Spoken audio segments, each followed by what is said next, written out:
If you got only a couple left, you can finish them. Yeah, I'm almost done. Okay. All right, 5:45, we'll call the town board meeting to order for December 8th, 2020.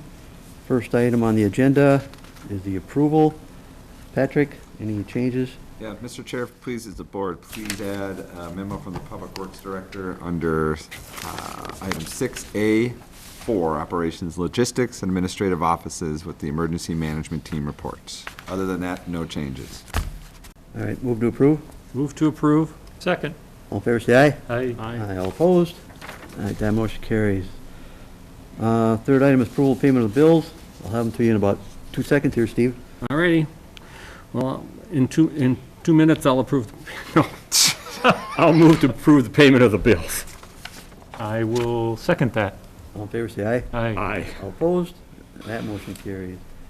And item number 4, we have approval of the minutes from November 16th, 2020. Mr. Chair, I did have a discussion with Supervisor Ruzick today. He noted 2 small errors in the minutes. They have been corrected. Move to approve. Second. All in favor, say aye. Aye. Aye, all opposed? All right, that motion carries. All right, consent agenda, we have a number of these. Board wish to pull any off, otherwise I'll look for a motion to approve. I move to approve the consent agenda as submitted.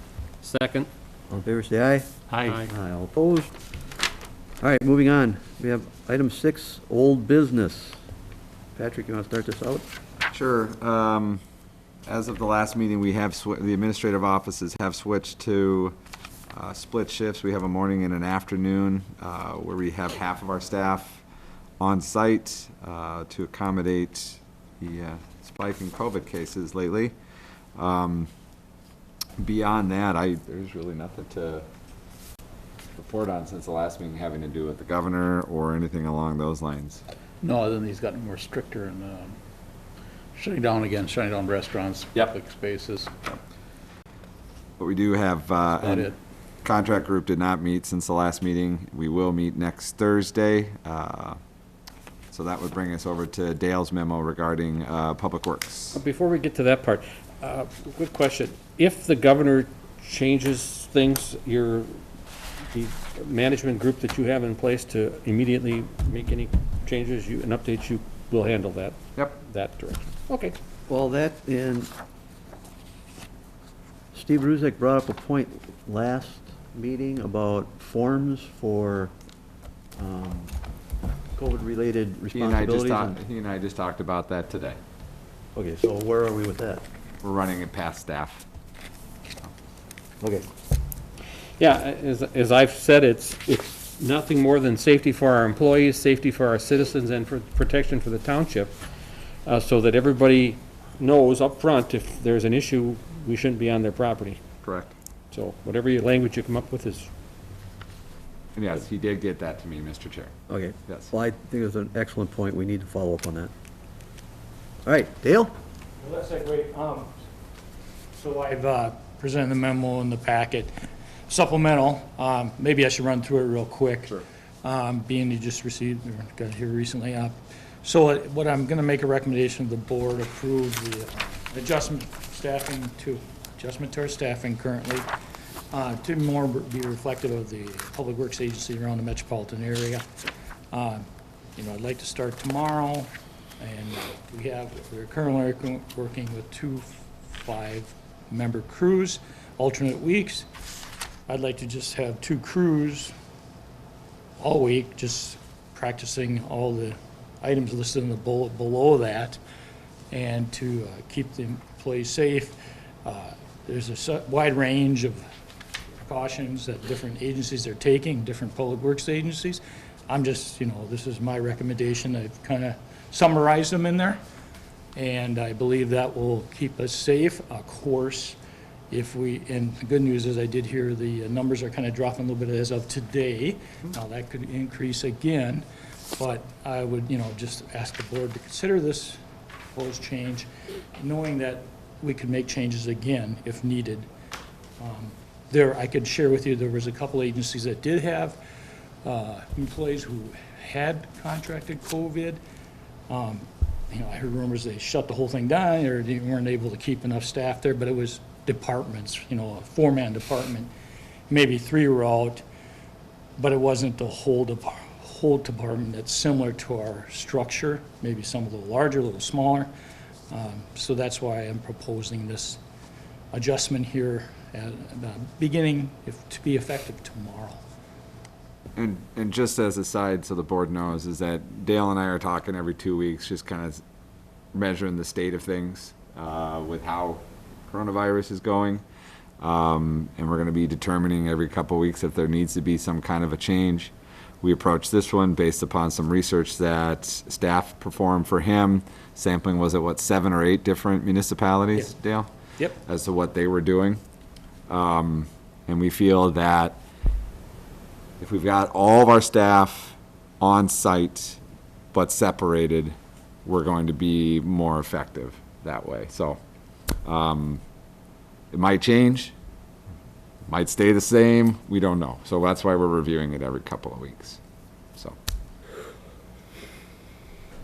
Steve, questions, comments? Well, I think it's a very workable plan. First question, is there any union impact on this that we have to talk to them about what our plans are? No? Nope. Okay. We are management, we assign the times. The contract, Okay. we are low. It allows that in the contract? Okay. Secondly, I read the following practice will continue as before. You had listed out of several items that you do. I thought that maybe there should also be something added. It shouldn't change the plan. I like the plan. But it just says if you've been advised by anyone other than, otherwise invited that you'll become aware, if you've been exposed to COVID, consult with your doctor or the health department and do not come to work if you have been advised you should quarantine. That's the big issue these days is quarantine, checking with your health providers. I just think there would be a good reminder to have at the bottom someplace. Yep. I can Use add whatever that. language Sure. you want, but basically, if you've been told to stay home, stay home. Yeah, I will add that. And actually, the staff has been doing that. We've had about a half a dozen incidents so far. We've But if been it's lucky. in writing, Yep, you're right. just a good reminder. You're right. Yep. It? No, that's it. Scott? Nope. I just got one, Dale, you know, it says here, take your temperature before work. Is that when you get to the Public Works? No, I'm asking, you know, if they got any, this is what I'm asking, is to check it at home. You know, most people have thermometers at their Okay. children and stuff. That's what I'm asking, you know, obviously if they have, you know, if they feel like they don't feel good, just check your temperature. I mean, that's the first Does thing. Public Works have a handheld thermometer just for the forehead? We don't, but we could get one. Mr. Chair, been working with Patrick Kelly. There are monitors that we're looking at putting on in the front entry to both buildings that instantly can register if you have a temperature. So you can probably do something like That'd be that. even better. too. Well, I guess only because when you look at this, okay, did they take their temperature? Was it only 99? Was it, maybe they feel fine, but they didn't bother checking it? At least then we'd know as they come in, whether you feel good or not, it's automatically tested. I know a lot of workplaces, it's just automatic. Yeah. So there's no question about it. You can't say I did it or I didn't do it. It's a good point, because that first bullet says, take your temperature before work if you feel under the weather. Maybe Right. you just want to get rid of that if you feel under the Well, weather? I feel it's a little ambiguous. It's like, well, Yeah, no, I but- feel fine, a little sluggish. There's so many symptoms of this Yep. goofy Feel that every virus morning. that- Go ahead. I feel that every morning. That's because you haven't had your coffee yet. Yeah, that's right. Well, Patrick and I can work on some kind of temperature. And I think if we can get one affordably, Patrick's got, or Kelly has a solution for us, I think. Okay, well, I think Like that's that. probably something we should be looking at, because, like I said, this is pretty vague, that very first bullet point. Other than that, it looks good. Great, thank you. All right, thanks, Dale. Good to go. Okay. Thanks, Dale. All right, Patrick, got anything else under emergency management? No, sir.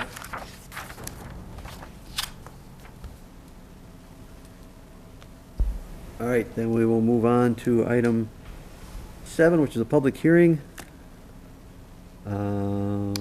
First off, I'm going to need a motion to waive the reading. I'll make a motion to waive the reading that was properly published. Do I have a second? I'll second that. Motion's made and second. All in favor, say aye. Aye. All opposed? Mr. Right. Chair, the public hearing wasn't supposed to start till technically at 6 o'clock, and I did just see 2 people pull in. Okay. You might want to give it a few minutes if we've got some other business we can move on to? You know, when we started not posting the time, because if the public hearings were at 7:30, we started at 7, I don't know if we abided by that time, because it was just during that meeting, but something we should clarify then. Okay. Well, if not, you want to jump one ahead and? Yeah, why don't we We'll have a do discussion item- about that? Can you just leave that open at this point? Chad, we can just yes. leave it. Okay. All right, so who's taking item 8A, the 2021 on-sale liquor license fee? That you? Steve, this is what you wanted on the agenda. Did you want to talk? Yes.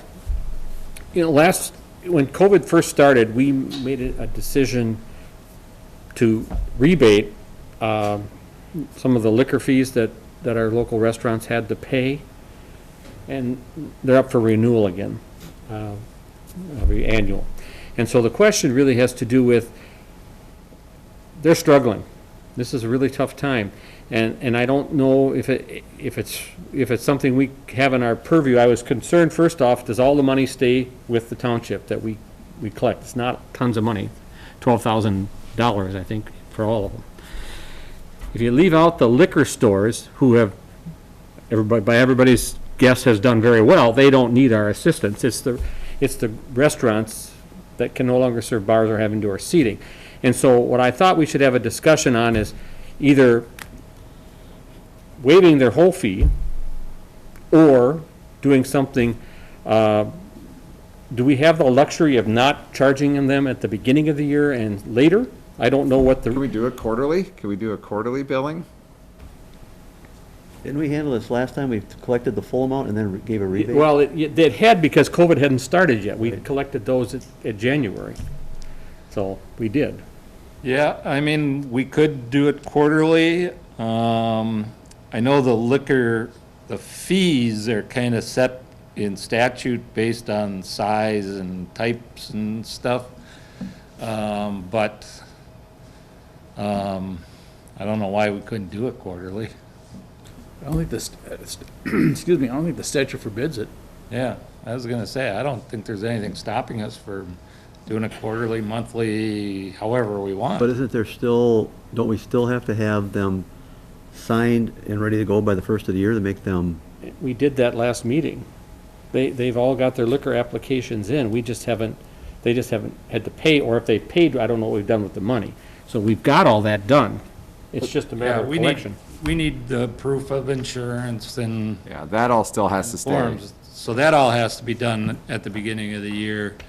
But doesn't that go to the county then after it's all? Yeah, it goes to the state. Okay, so right now and it's still in our Then hands. the state provides them with their liquor license so that they can actually get deliveries. But the money, the money stays with The us. money is ours. Okay, I'm still worried about that if we don't get this signed and sent to the state, if that's gonna mess them up when they go, they all of a sudden they get opened up and now they don't technically have a license because we held it. Well, of course it will, because Yeah. licenses are calendar, and if you don't issue a new license, That's what I'm getting at. So we Yeah, still I'm- have to issue the license. That's fine. I'm all for that.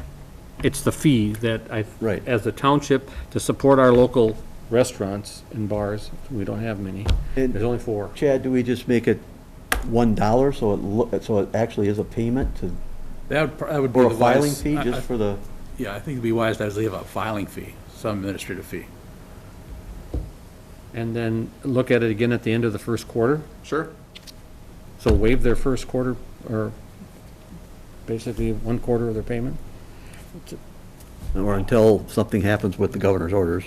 So how do we take some action on that tonight? Do we make a motion that we charge them at an administrative filing fee, basically, of what amount? $2, $1? Well, we have to be careful, because you already have an ordinance dealing with administrative fees.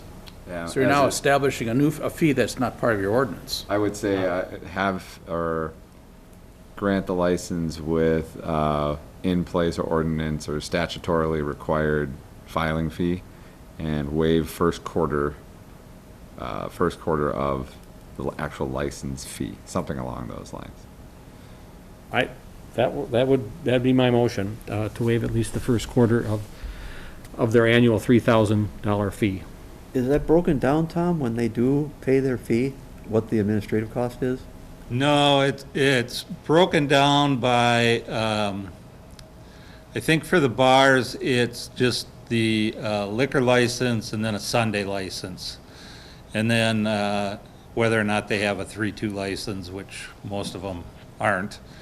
So those are kind of the breakdowns, but it doesn't say, you know, out of this $3,000, 100 of it's for Well, so on, fees. with going with Patrick, then, we don't really have a set number that we should be withholding out of that fee just for administrative costs. No, but we could probably come up with one fairly. Well, but all I'm getting at is, do we, if this may happen again, so I'm getting at is, do we have to amend our fee ordinance to allow for this? So we keep consistent from now on. Yeah, whatever it Yeah, takes. probably. I mean, I don't know that we, Would you it know, just be other a- than the town board filing fee, I don't know that we necessarily have a filing fee in our fee schedule. Because if nothing else, at least whatever we do, we can be consistent if there's a next time, so. Yeah, and that's important, to be consistent, I agree with that. Tell you I what, mean, the fee schedule always gets approved at the beginning of the year, so we could just add that as part of the fee schedule. and we could also, between now and the meeting on the 21st, come up with some better language to apply to it. Because we still have one more meeting before the end of the year. Right. Yep. Well, at least that way it keeps us on Yep. track with the county and the state. Yeah. So the things still go forward, they still showed some sort of fee just to apply for it, and then right now it's just in limbo. All right, so first quarter would be, we'd review it somewheres in March, if something changes? or- First quarter is, well, normally they pay them at the beginning of the year, Whole year. so I'd have to look and see if anybody's already paid theirs for next year. And if so, we'd have to either rebate them or, Okay, I mean, we're only talking, what, 4 restaurants? yeah. Or 4 bars? And at the very least, we just send them a letter from the township board saying what we're up to, so that Yep. everybody's on the same page. Sure. And at the same time, I don't think we have to address the liquor stores. They'll also have licenses due at the same time. And I do not believe they suffered. All right, so we will table this till the next board meeting, which would be, what, December what? So, 21st. 21st? Yep. Alrighty. All right, thanks, Thank Tom. you. All right, let's go back to Mr. Redessel for the public hearing of Lakeshore setback variance of 5440 East Bald Eagle Boulevard. I need a motion to open the public hearing. I'll move to open the public portion of the hearing. Second. All in favor, say aye. Aye. All opposed? All right, Tom. Okay, property located is East Bald Eagle Boulevard right here. This is Eagle Street. It's the property in question, but more specifically, it's the lakeshore parcel between the home or between East Bald Eagle Boulevard and Bald Eagle Lake.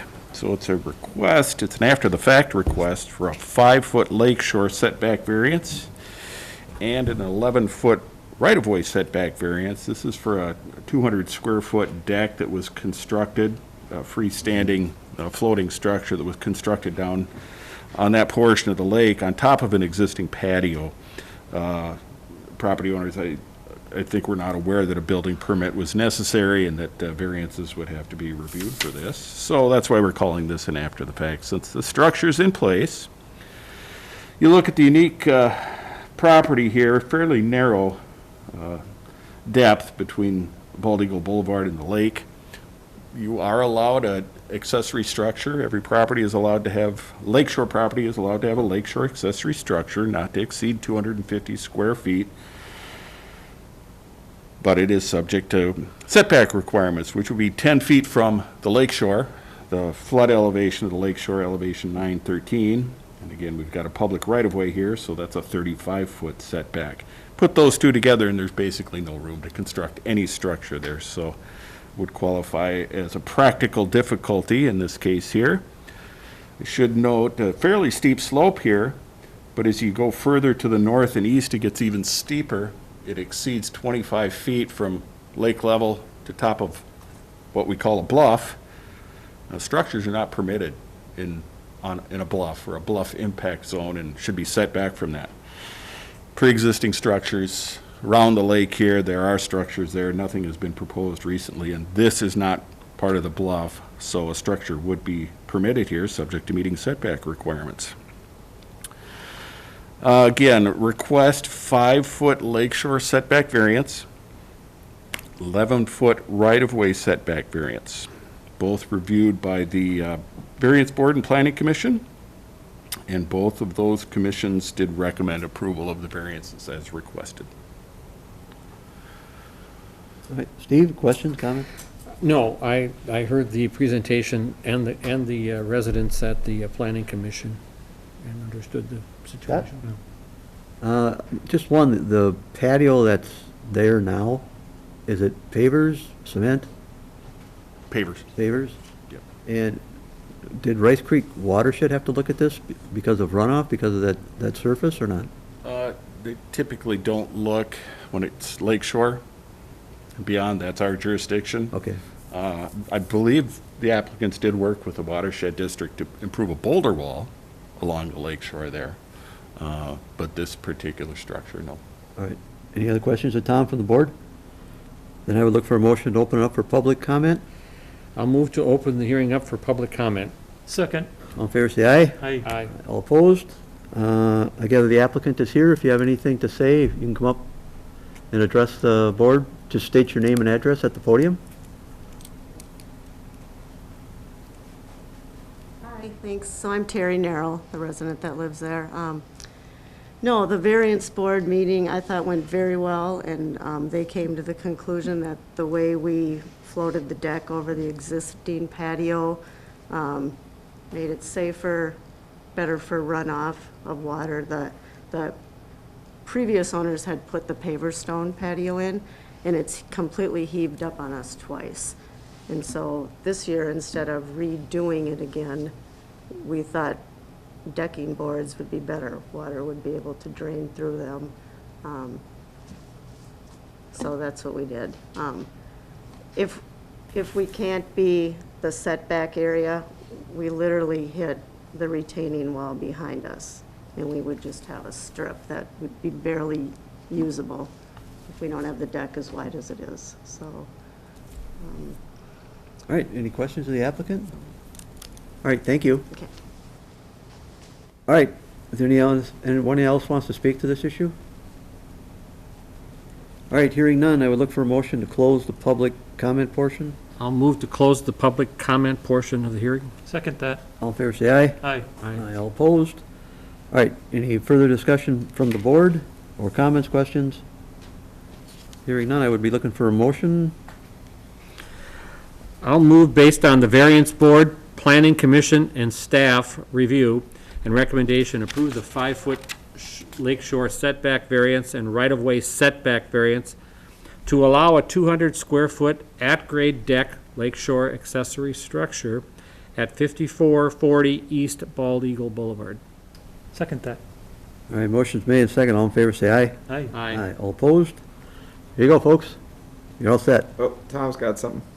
There was a second variance here that didn't get on the cover sheet and Oh, does too not late. require a public hearing. Mentioned it in my presentation. That was from the right-of-way. It's an 11-foot right-of-way setback variance. I guess you're not done, Steve. I'll make a motion to approve the second request for an approval of 11-foot right-of-way setback variance.